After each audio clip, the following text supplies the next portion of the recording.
Hello everyone, আসসালামু আলাইকুম। সবাই কেমন আছেন? আশা করি সবাই ভালো আছেন।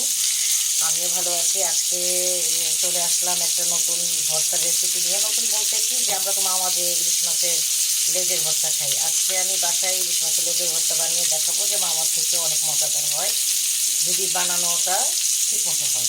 তো আমি এখানে ইলিশ মাছের 5টা লেজ নিয়ে নিয়েছি, কারণ মাছ খাওয়া হয়েছে, লেজ খাওয়া হয়নি। তো এই লেজগুলো আমি ভেজে নিচ্ছি, সাথে আমি শুকনো মরিচ ভেজে নিচ্ছি। তো দেখতে থাকেন আমার আজকে ইলিশ মাছের লেজের ভর্তা।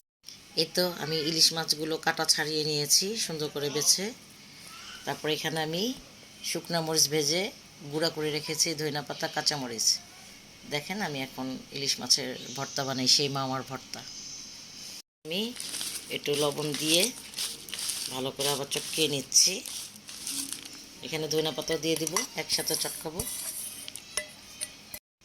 এত ধনিয়া পাতা দিয়ে সব কিছু দিয়ে আমি ভালো করে মেখে নিচ্ছি, একদম চটকে চটকে মেখে নেব।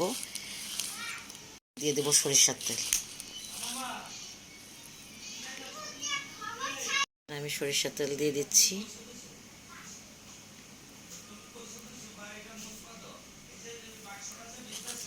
আমার ইলিশ মাছের লেজের ভর্তা কমপ্লিট।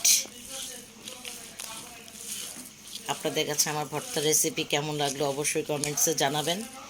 আর ভালো লাগলে, ভিডিও ভালো লাগলে লাইক কমেন্ট করে পাশে থাকবেন, আমার পেজে ফলো দিবেন। সবাই ভালো থাকবেন। এই তো ফাইনাল লুক।